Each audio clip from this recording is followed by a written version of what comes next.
আপনারা জানেন যে এখানে মতিঝিল আমরা নতুন করে গড়ে তুলেছি।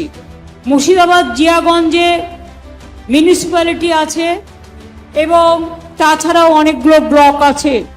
মুর্শিদাবাদের জিয়াগঞ্জ ও নবগ্রাম ব্লকে মতিঝিল থেকে পণ্ডিতবাগ, পাঁচগ্রাম থেকে নবগ্রাম লালবাগ, ঐতিহাসিক বিভিন্ন স্থান, খোশবাগে বৃক্ষরোপণ আলোকসজ্জা, জিয়াগঞ্জে মিউজিয়ামের সৌন্দর্যায়ন, ওয়াসিফ মঞ্জিলের সংস্কার, জগৎবন্ধু ধাম, বড়নগর মন্দির কমপ্লেক্স, আদিনাথ মন্দির ও প্রাসাদ উদ্যানের সৌন্দর্যনের কাজ।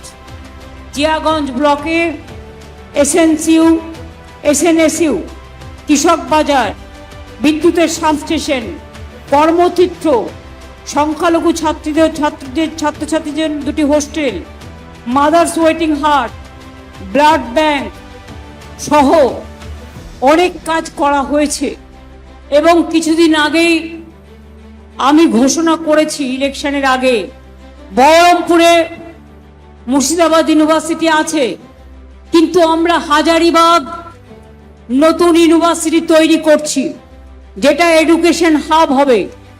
এবং এই বিশ্ববিদ্যালয় আপনার ঘরের সামনে ছেলেমেয়েরা পড়াশুনো করতে পারবে, রিসার্চ করতে পারবে।